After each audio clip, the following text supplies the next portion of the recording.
The holographic screen filled the entire wall of the Seoul Command Center.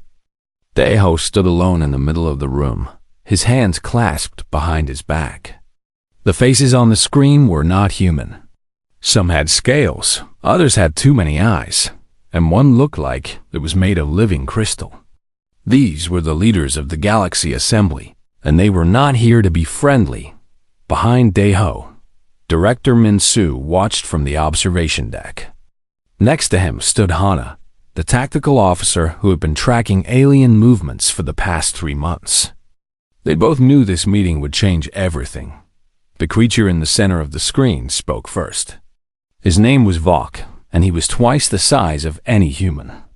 His reptilian face showed no emotion as he began to speak. His words came through the translation device in perfect Korean. Humanity, you have existed in our space for 300 years. We have allowed this. Now the time has come for you to pay your debt to the Galaxy Assembly. Daeho remained still. He had been a diplomat for 20 years, but nothing had prepared him for this moment. What debt? He asked calmly. We have broken no laws. We have attacked no one. Vok's mouth opened in what might have been a smile. It was not a pleasant sight. The debt of existence. Every species in assembly space must contribute. This is how we maintain order across 847 star systems. Another alien spoke up, this one with blue skin and 4 arms. Your tribute will be simple. Each year, you will provide 40% of your planet's resources. You will share all your technology patents with the Assembly, and you will send 100,000 humans to work in our labor colonies. The room behind Daeho erupted in angry whispers. Min-soo's face turned red. Hannah's hand moved to her sidearm before she caught herself. But Daeho's expression never changed. And if we refuse? Daeho asked. Vok leaned forward. The movement was predatory. Then we will take what we are owed by force. You have 30 days to accept these terms. If you refuse, your species will be removed from this sector of space, permanently. The screen went black before Daeho could respond. The room fell into heavy silence. Min-soo came down from the observation deck, his footsteps echoing in the large chamber. They want to enslave us, Min-soo said quietly. They are asking us to give up everything that makes us human. Daeho turned to face him. Not asking, demanding. Hannah pulled up a display on her tablet. I have been studying assembly records for months. Every species in their coalition pays this tribute. Every single one. The ones who refused were destroyed. How many refused? Min-soo asked. In 3,000 years? 12 species refused. None of them exist anymore. The weight of those words settled over them. Daeho walked to the window and looked out over the city. Seoul stretched out below them, full of life and light. Millions of people going about their day, unaware that their entire existence was being negotiated by aliens who saw them as nothing more than resources to be harvested. We need to call the Council of Nations, Daeho said. This decision is too big for any one person or country. 3 days later, representatives from every nation and colony gathered in the council chambers. The room was built to hold 500 people, and every seat was filled. President Ji-won of the Pacific Coalition took the podium first. She was young for a president, only 42, but she had won her position through intelligence and careful diplomacy. We must consider our options carefully, Ji-won said. The Galaxy Assembly is powerful. They control half the known galaxy. If we fight them, we will lose. Perhaps we can negotiate better terms. Admiral Tae-yang stood up from his seat. He was much older than Ji-won, with gray hair and scars on his hands from his years in the Space Navy. Better terms for our slavery? Better terms for selling our children to alien labor camps. With respect, Madam President, there are no good terms when someone puts a gun to your head. The room erupted in argument. Some agreed with Ji-won, saying that survival was more important than pride. Others stood with Taeyang, insisting that humanity must never bow to such demands. The debate raged for hours. Daeho finally stood and raised his hand for silence. The room gradually quieted. "I have one question for this council," he said. "If we pay this tribute, if we send our people to their colonies, if we give them our resources and our technology, what happens in 10 years? What happens in 50 years? Do you believe they will ever stop taking from us?" G1 looked troubled. "We do not know that. We know exactly that," Hana said, stepping forward with her data. "I have analyzed 3,000 years of assembly history. Once a species begins paying tribute, the amounts only increase. Within 50 years, Earth would be producing nothing but tribute. Our children would be born into a system where they exist only to serve alien masters." The room fell silent again. Each person there understood what was being said. This was not about one generation's sacrifice. This was about the future of humanity itself. Admiral Taeyang spoke again, his voice carrying to every corner of the room. "I am an old man. I have served in the Navy for 40 years. I have seen war and death. But I have also seen what humans can do when we are united. When we are pushed to the edge, we do not break. We push back. I say we tell the Galaxy Assembly that humanity will never pay their tribute. We tell them that we would rather die free than live as slaves." The vote was called. It took 3 hours for every representative to cast their decision. When the final count was announced, the result was clear. 387 votes to refuse, 113 votes to negotiate. Daeho was given the task of drafting humanity's response. He sat alone in his office that night, staring at a blank screen. Finally, he typed a single word and sent it to the Galaxy Assembly's communication channel. No, 27 days remained until the deadline. Humanity began to prepare for war. The underground facility beneath the Gobi Desert had been built in secret over 5 years. Subin walked through the massive hangar, her footsteps echoing off the metal floor. Above her, suspended from the ceiling by magnetic locks, were 300 satellite weapons. Each one was the size of a small car and packed with enough firepower to destroy a battleship. "Project Bulwark is ready," Subin said into her communicator. She was an engineer, not a soldier, but the past few weeks had turned everyone into something they never expected to be. "We can deploy all units within 48 hours. On the other end of the line, Admiral Taeyang reviewed the schematics from his office at Luna Base. The moon facility had become the central command for Earth's military operations. "Good work, Subin. How many can we produce per week if we need more?" 20 units per week if we push the factories to maximum capacity. "But Admiral, we need to talk about the power requirements. Each satellite needs a fusion core, and we are running low on helium-3. The mining operations on Jupiter's moons will increase output. We will get you what you need." Across the facility, in a sealed laboratory, Kyung worked on a different kind of weapon. He was younger than most of the scientists around him, only 28, but his work on slipspace physics had made him famous in academic circles. Now that knowledge was being used for war. "The disruptor test is ready," Kyung said to his team. 5 other scientists gathered around a small device that hummed with blue energy. "If this works, we can create dead zones in space where enemy ships cannot jump to faster than light speed. They will be trapped." He activated the device. The air around it seemed to shimmer and twist. Readings on the monitors spiked, then stabilized. A smile crossed Kyung's tired face. "It works. We can build larger versions and deploy them around Earth and the colonies." But not everyone was preparing on Earth. On Mars, the research station called Olympus Point was home to 3,000 scientists and their families. They studied the red planet's geology and atmosphere, working to make Mars livable for future generations.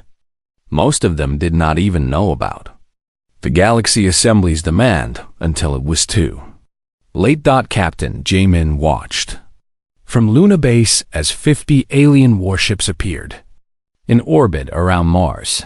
His hands gripped the edge of the console so hard his knuckles turned white. "Why are they at Mars?" he asked the communications officer. "The deadline is not passed yet." The answer came 2 minutes later. Vok's face appeared on every screen in the solar system. His reptilian features were calm, almost bored. "Humanity, you have refused our generous offer. This is unfortunate. We will now demonstrate what happens to those who defy the Galaxy Assembly." The alien ships opened fire. Olympus Point had no shields, no weapons, nothing to protect it. The station broke apart in silence, the vacuum of space swallowing the screams of 3,000 people. Jamin watched helplessly as the debris scattered into Mars's thin atmosphere. Vok continued speaking. "You have 23 days remaining to reconsider your decision. If you do not comply, Earth will suffer the same fate as this research station. Think carefully about your pride." The transmission ended. For a moment, there was only stunned silence across every human facility. Then the anger began to build. Admiral Taeyang addressed the people of Earth through every available channel. His face appeared on screens in homes, offices, and public squares across the planet. His voice was steady, but his eyes showed the rage he felt. Today, the Galaxy Assembly murdered 3,000 innocent people. They did this to frighten us, to make us bow, to force us to accept slavery rather than face their weapons. He paused, letting the weight of those words sink in. But they have made a mistake. They think we are like the other species they have conquered. They think fear will break us. They are wrong. Across Earth and its colonies, people watched. In New Pyongyang, the colony world settled by Korean and Japanese colonists, Governor Young-soo gathered his advisors. "We need to prepare for invasion," he said. "If they attack Earth, we will be next." "We are farmers and miners," one advisor protested. "We have no military." "Then we will become soldiers," Young-soo replied. He was a practical man who had spent 20 years building the colony from nothing. He understood that sometimes you had to fight for what you built. Start organizing civilian defense forces. Every person over the age of 16 needs combat training. Convert the mining equipment into weapons. We have 4 months before any assembly fleet can reach us. We will use that time. Back on Earth, Hana coordinated with groups that had once been enemies. Old national borders meant nothing now. She spoke with former military officers from countries that had not trusted each other in decades. She organized supply lines and communication networks. Every day, more people joined the resistance. On day 27, Daeho sat in his office and prepared humanity's final response to the Galaxy Assembly. President Ji-won stood beside him, along with Admiral Taeyang and representatives from every major colony. They had argued for hours about what to say, how to phrase it, whether to leave any room for negotiation. In the end, they decided on simplicity. Daeho typed out the message and sent it on every frequency the Galaxy Assembly monitored. The message was short. It contained no threats, no explanations, no justifications. It was a single word in every human language, transmitted simultaneously across the solar system. No. The Galaxy Assembly received the message at their capital world, 300 light years away. Their council met to discuss this unprecedented defiance. Never in their 3,000-year history had a species refused tribute twice. The council members argued about how to respond. Vok stood before them and spoke with absolute confidence. They are primitives who do not understand their place in the galaxy. We will send the full armada, 400 warships. We will crush their resistance in a single battle and take what is owed to us by force. The council agreed. Orders were sent across assembly space. 400 of their best warships, representing dozens of different species and ship designs, gathered for the jump to Earth. They prepared weapons that could crack planets. They loaded troops that had conquered 100 worlds. They expected an easy victory. On Earth, Subin's satellites launched into orbit. Kyung's disruptors were placed at strategic points throughout the solar system. Jaemin and thousands of other ship captains prepared their vessels for battle. Young-soo trained his militia on New Pyongyang. Hana finalized defense coordination across all human territories. Admiral Taeyang stood on the bridge of his flagship and looked out at Earth. The planet looked so peaceful from space, blue and green and full of life. He thought about his children down there, and their children, and all the generations that would come after. This was not just about survival. This was about remaining human. All ships, prepare for combat, he ordered. The enemy will arrive within 48 hours. We make our stand here. Humanity had spoken. Now they would see if words were enough, or if they would have to prove their defiance with blood. The enemy arrived exactly when they said they would. 400 warships dropped out of faster-than-light travel at the edge of the Kuiper Belt, far beyond Pluto's orbit. Each ship was massive, some over 3 kilometers long, bristling with weapons that humanity had no names for. Admiral Taeyang stood on the bridge of the flagship Defiant, studying the tactical display. Around him, crew members worked at their stations with focused intensity. The silence was heavy with anticipation. 89 ships ready for engagement, the tactical officer reported. All captains await your orders, Admiral. Taeyang stared at the numbers. 89 human ships against 400 alien vessels. The mathematics were brutal, but he had not expected to win through superior numbers. All ships move to attack formation Beta. We engage at the Kuiper Belt. Do not let them reach the inner system. Captain Jaemin commanded the destroyer Indomitable, positioned on the fleet's left flank. He had been in space combat simulations hundreds of times, but this was different. The enemy ships on his display were real. The people on his ship, 63 crew members, were depending on him to keep them alive. Weapons charged and ready, his weapons officer said. Target locks acquired on the nearest enemy cruiser. Hold fire until the Admiral gives the word, Jaemin replied. His hands were steady on the command console, but his heart was racing. The alien fleet moved forward in a massive wave. They made no attempt at tactics or strategy. They simply advanced, confident that their numbers would overwhelm any defense. Vox flagship, a massive dreadnought at the center of the formation, broadcast on all frequencies. Surrender now, and we will spare half your population. Fight, and we will kill everyone. Taeyang did not bother to respond. Instead, he gave the order every human ship had been waiting for. All vessels, open fire. The space between the two fleets lit up with weapons fire. Human railguns launched projectiles at a fraction of light speed. Missiles streaked through the void.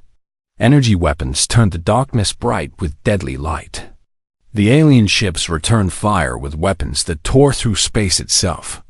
The first human ship died within 30 seconds. The cruiser Eternal broke apart under concentrated fire from 3 alien vessels. 60 lives gone in an instant. Then another ship died, and another. Within the first hour, 31 human ships had been destroyed. But humanity was not fighting a traditional battle.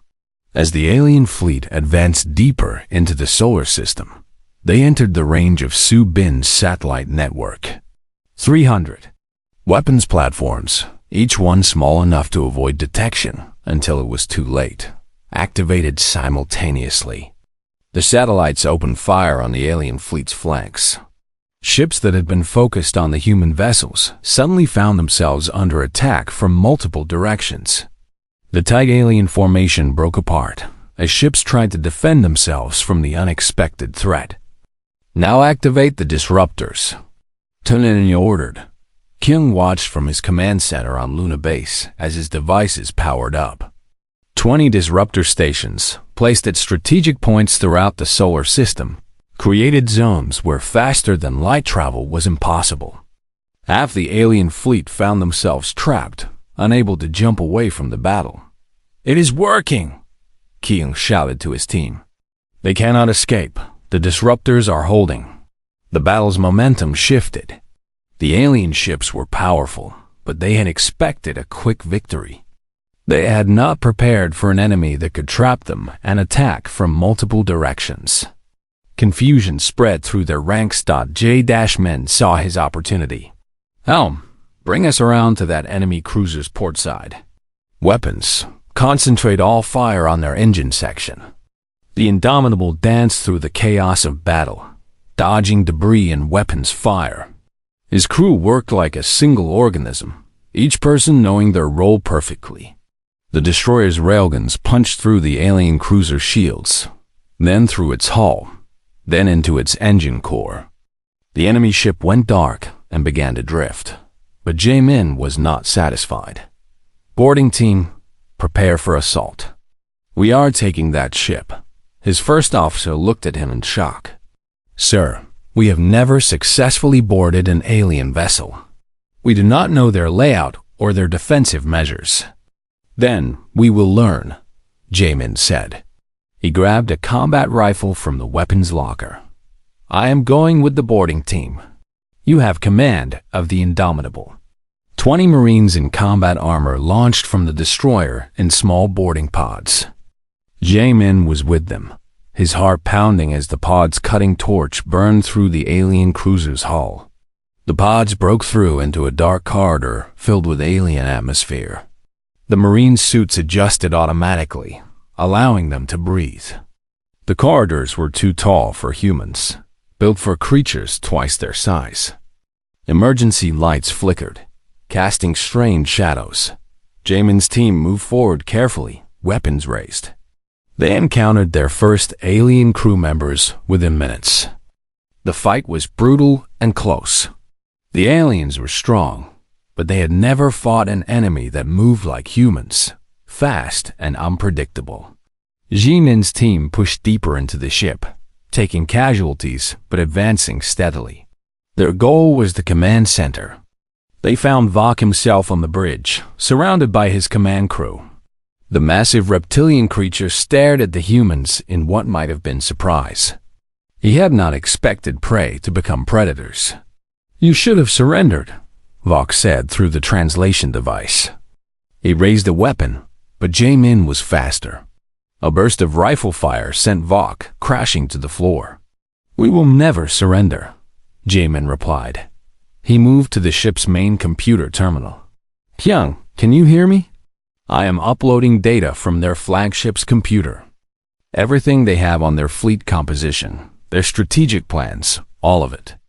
Back on Luna Base, Kyung received the data stream. His eyes widened as he read through the information. "Captain J-Min, this is incredible. They have records on every species they have conquered.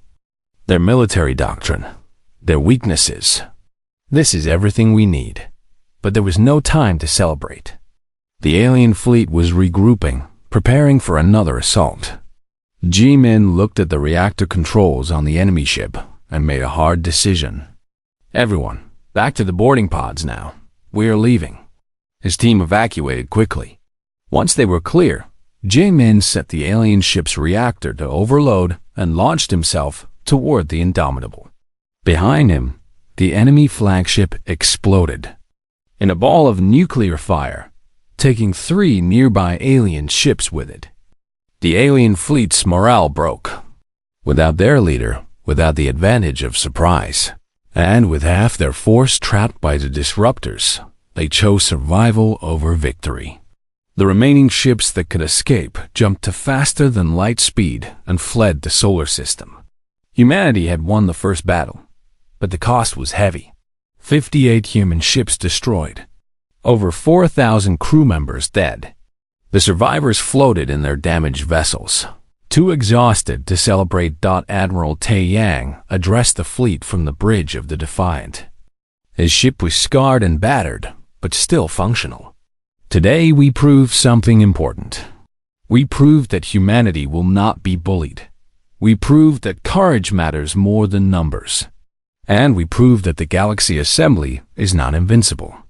He paused, looking at the faces of his crew. Young and old, from every nation on Earth and every colony in space, they have fought together as one people. But this is only the first battle. They will come back with more ships. We must use this time to prepare. We must be ready for what comes next.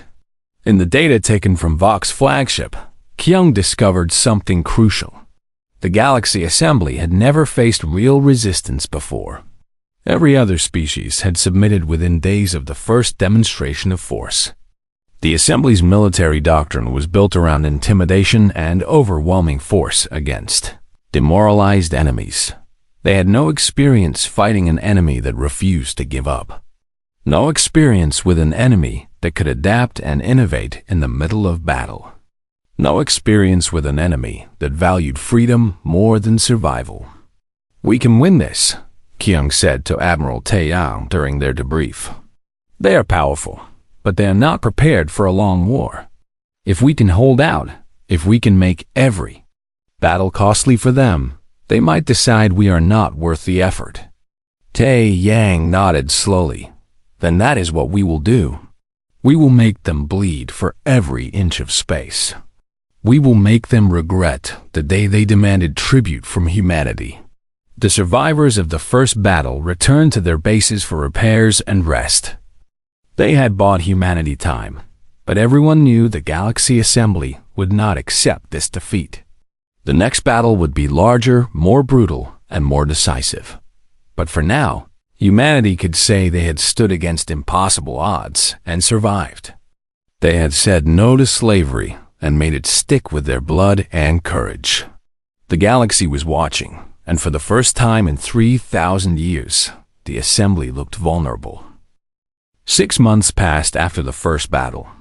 For humanity, those 6 months were spent in constant preparation. Every shipyard in the solar system worked around the clock.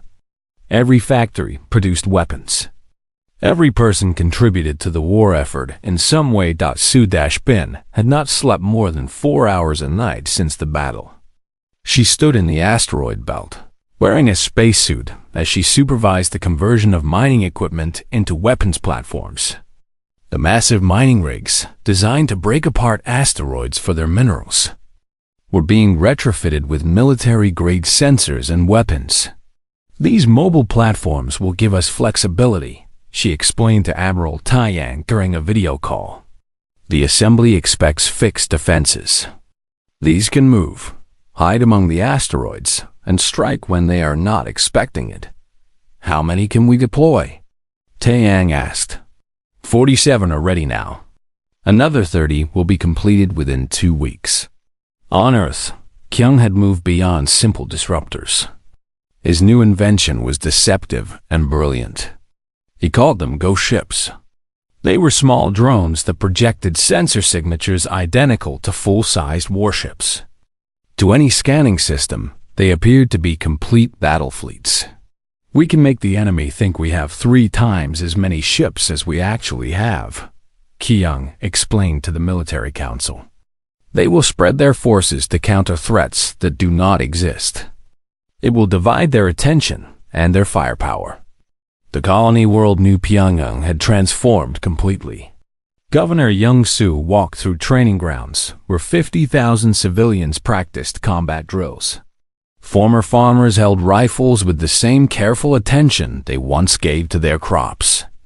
Mining engineers studied explosive tactics. Teachers learned field medicine. "We will not be helpless victims," Young-soo told his people during a public address. "If the Assembly comes to our world, they will find that every citizen is a soldier. They will find that taking this planet will cost them more than it is worth." But the most important work was happening in secret. Intelligence Officer Hana had been studying the data taken from Vox's flagship for months. She discovered something that would change everything. The galaxy assembly was not as unified as they appeared. "Look at this," Hana said to Daiho, spreading documents across the table in the secure briefing room. 17 of the species in the assembly were conquered, just like they are trying to conquer us. They pay tribute too. They have been slaves for generations, but they remember their freedom. Daiho leaned forward, studying the information. "You think they can be turned against the assembly?" "I think they are waiting for someone to show them that resistance is possible. We won the first battle. We proved that the assembly can be beaten. If we reach out to these species, offer them alliance instead of servitude, some of them might join us." It was a dangerous plan. Contact with these species would require sending human ships deep into assembly space. If they were caught, it would mean certain death. But the potential reward was enormous. "Do it," Daiho said. "Send our best diplomats. Send people who can convince others that freedom is worth fighting for." 3 diplomatic ships left the solar system in secret, each heading to a different region of assembly space. They carried no weapons, only messages of hope and offers of alliance. 2 of the ships made it to their destinations. One was destroyed by an assembly patrol. All hands lost, but the 2 that succeeded made contact with species that had been slaves for centuries. The first was a race of aquatic beings called the Marn. They had been paying tribute for 200 years. Their representative, an elder named So, listened to humanity's message with what his species showed as hope and the glow of their bioluminescent skin. "You truly defeated an assembly fleet?" So asked through the translation device. "We did," the human diplomat replied. "And we will defeat them again. But we cannot do it alone. Join us. Fight with us. Be free again." The second contact was with a race of insectoid creatures called the Ricks. They had been slaves for even longer, 300 years. Their queen, Era, was more cautious but equally interested. "The assembly has 5,000 ships," Ara said. "How can you possibly win?"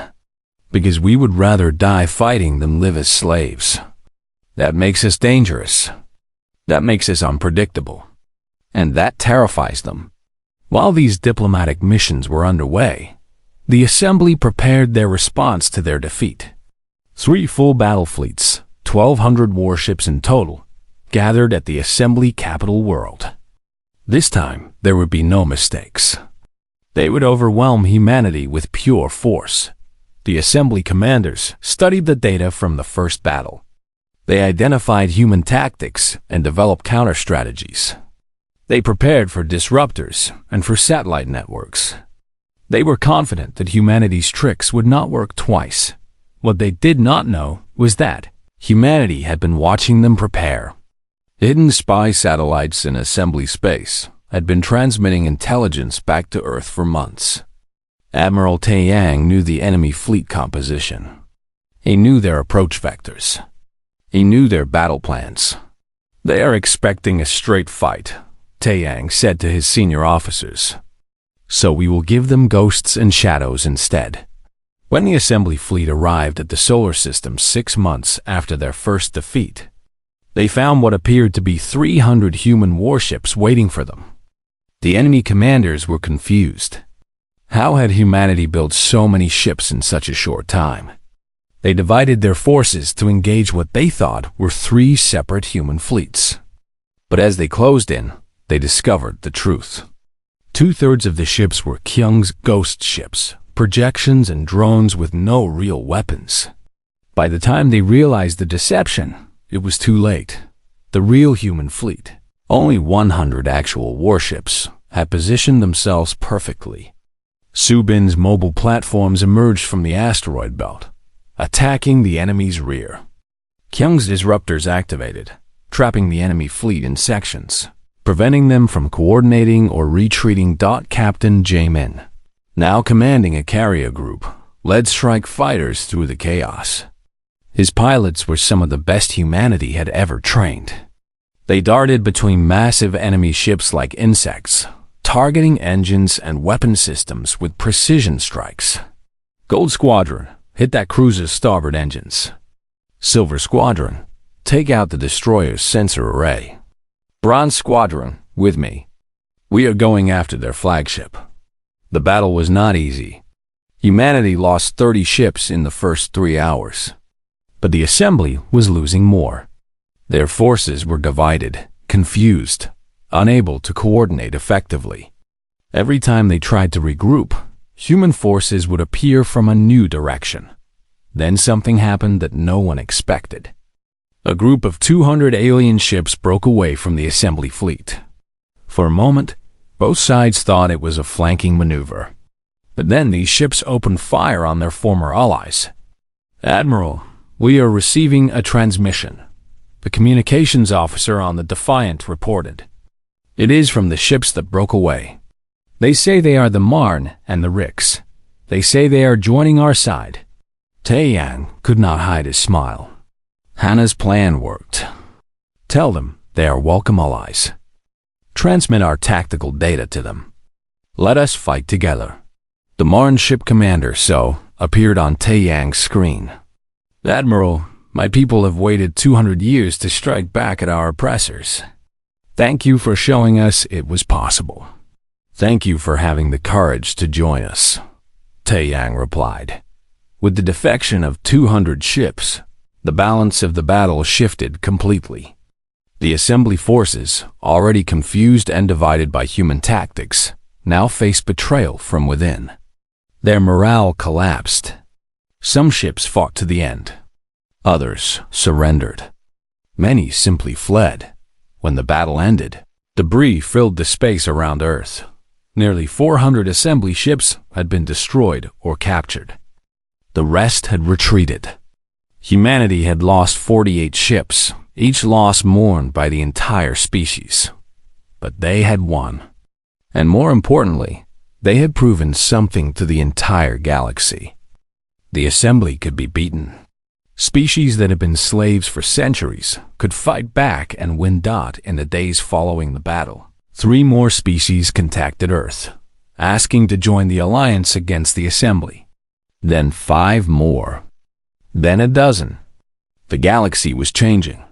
Daeho stood in his office, reading reports from across known space. Entire regions that had been under assembly control for millennia were rising in rebellion. It had started as one human world refusing to pay tribute. Now it was becoming a galactic revolution. "What have we started?" Daeho asked Hana as she brought him the latest intelligence reports. "Freedom," Hana replied simply. "We have started the return of freedom to the galaxy." The final battle would not be fought at Earth. Admiral Taeyang made that decision after consulting with the leaders of the allied species. The Assembly's capital system, 300 light-years from Earth, would be the target. They would take the fight to the heart of the empire that had enslaved half the galaxy. "It is time to end this," Taeyang announced to the combined fleet commanders. Representatives from 7 species filled the holographic conference. Each had joined the alliance after seeing humanity's refusal to submit. "We strike at their capital. We force them to surrender, or we destroy their ability to make war." The fleet that assembled for the final assault was unlike anything the galaxy had seen in thousands of years. Human ships flew alongside Marne cruisers and Rix carriers. The insectoid Rix had contributed 300 ships. The aquatic Marne brought 200. 3 other species added another 150 vessels. Combined with humanity's 150 combat-ready ships, the Allied fleet numbered 800 warships. It was still not enough to match the Assembly's full military power. Intelligence reports indicated that 2,000 ships defended the capital system. But the Allies had advantages the Assembly did not. They had unity born from shared purpose. They had tactics developed through desperate necessity. And they had something the Assembly had forgotten over millennia of easy conquests. They had the will to fight for something greater than themselves. Subin worked with engineers, from all the allied species to integrate their different technologies. The Marn had shield systems more advanced than anything humanity had developed. The Ricks possessed weapons that could punch through armor that had stopped human railguns. Together, they made each other stronger. This is what the assembly never understood, Subin said to Kyung as they coordinated the technical preparations. When you force species to submit, you get obedience, but not innovation. When species work together freely, they create something greater than the sum of their parts. Kyung had developed his most ambitious plan yet. Using the combined sensor data from all allied species, he created a comprehensive map of the enemy capital system's defenses. Every weapon platform, every patrol route, every blind spot was identified and analyzed. "We can do this," Kyung told Taeyang during the final strategy session. "But casualties will be heavy. Even with perfect execution, we will lose hundreds of ships." "Our people understand the cost," Taeyang replied. "Every captain in this fleet volunteered. Every soldier knows what we are fighting for." Captain Jamin stood on the bridge of his new ship, the carrier Unyielding. He had been promoted after his boarding action in the first battle. Now he commanded 50 strike fighters and their pilots. Many of them were barely 20 years old. They looked at him with trust that he hoped he could honor. "I will not lie to you," Jamin told his pilots during their final briefing. "Many of us will not return from this battle.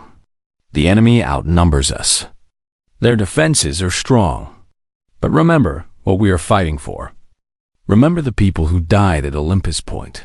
Remember every species that has lived in slavery under the assembly. We fight so that future generations will never know what it means to be slaves." Governor Young-soo did not go to the capital battle. His place was on New Pyongyang, defending the colony if the worst happened.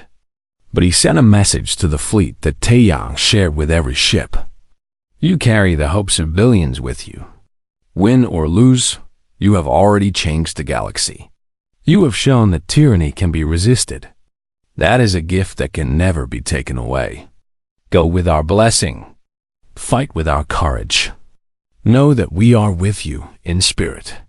The Allied fleet jumped to the assembly capital system simultaneously. 2,000 ships met them. The capital world hung in space behind layers of defensive stations and weapon platforms. Its blue oceans and green continents looked peaceful, but this was the heart of an empire built on exploitation. The battle began immediately. The assembly defenders had been waiting, prepared for the attack they knew must eventually come. The space around the capital lit up with weapons fire. Ships on both sides began to die within seconds, but the Allied fleet executed Kyung's plan with precision. They did not try to break through the defenses directly. Instead, they struck at specific points, creating gaps in the defensive network. Human ships with their mobile platforms flowed through these gaps like water finding cracks in a dam. Jamin led his strike fighters through one of these openings. His pilots flew with skill born from months of constant combat. They dodged through defensive fire, targeting the generators that powered the planetary shields. "Gold Squadron, on me. We take out Generator Station 7. Silver Squadron, you have Station 9. Bronze Squadron, cover our approach." The fighters danced through space, weaving between massive capital ships locked in brutal combat. Jiaomin saw friends die, their fighters reduced to expanding clouds of debris. But he kept flying, kept fighting, kept pushing toward the target. The generator station exploded under concentrated fire from his squadron. One shield section flickered and died. It was a small gap, but it was enough. "Admiral, we have an opening in Sector 4, Jamin reported. "You can begin landing ground forces." Young-soo's trained militia would have been ideal for this mission, but they could not reach the capital in time. Instead, human Marines combined with Rick's ground forces formed the assault teams. They launched from carriers and small dropships, racing through the gap in the shields before it could be closed. The landing was opposed every meter of the way. Assembly forces on the ground were well prepared and well armed. But they faced enemies who had been training for this moment, who knew this might be their only chance to strike at the heart of tyranny. The battle in space raged for 12 hours. Ships on both sides burned and died. Casualties mounted on both sides into the thousands. But slowly, steadily, the Allied fleet gained ground. The Assembly's numerical advantage meant less when their ships had to defend fixed positions while the Allies could concentrate their forces on the planet's surface. Ground forces fought their way toward the Assembly Chamber, the massive building where the ruling council had governed the galaxy for 3,000 years. The building was defended by the elite guard, soldiers who had never known defeat. But the Allied forces were not there to win through superior arms. They were there because they believed in what they fought for. That belief carried them through defenses that should have been impenetrable. Ambassador Deho landed with the ground forces. Many questioned why the ambassador would risk himself in combat, but he insisted on being present. "This is not just a military victory we need," he had said. "We need a political one. Someone must be there to accept their surrender." Deho reached the assembly chamber alongside President G1, who had also insisted on being present. They were both exhausted, their formal clothes covered in dust and ash, but they walked through the massive doors with dignity. The ruling council of 12 species waited inside. They sat on elevated platforms, looking down at the humans and their allies. These were the beings who had ruled half the galaxy, who had demanded tribute from hundreds of worlds. Now they watched as their empire crumbled. In the corner of the chamber, wounded and in restraints, sat what remained of Vok. He had survived his injuries from Jamin's boarding action, though barely. His reptilian eyes followed the humans with something that might have been hatred or might have been respect. "Why?" asked the council leader, a being that looked like living crystal. "Why did you fight so hard? We offered you a place in our order. You would have been safe. Your species would have survived." Deho stepped forward. Behind him, through the chamber's windows, the space battle was ending. Allied ships secured orbit around the capital. The Assembly's military power was broken. "You offered us survival as slaves," Deho said quietly. "You did not understand that for humans, and for all thinking beings, there are things more important than mere survival. Dignity, freedom, the right to determine our own future. These are not luxuries. These are what make life worth living." "So you destroyed us for pride?" the crystal being asked. "No," President G1 spoke up. "We fought because the moment we paid you tribute, we would have ceased to be human. We would have become things that exist only to serve others. We would have taught our children that their purpose was to be used by more powerful beings. That future was worse than death." Deho continued. "But we did not come here just to destroy you. We came to offer you a choice. Surrender unconditionally. Acknowledge that your system of tribute and slavery is ended. Help us build something new. Or continue to resist and face complete destruction. Choose wisely." The council members looked at each other. They had ruled for so long, demanded obedience for so many generations, that the concept of negotiating with former subjects seemed impossible. But the sounds of battle outside had stopped. Their fleets were destroyed or scattered. Their military power was gone. Vok spoke from his corner, his voice weak but clear. "They will not yield. They are like you, Ambassador Deho. They would rather die than admit defeat." "Then that is their choice," Taeyang said, entering the chamber with armed Marines behind him. "But their people do not have to die with them. To all Assembly citizens listening to this transmission, your leaders have fallen.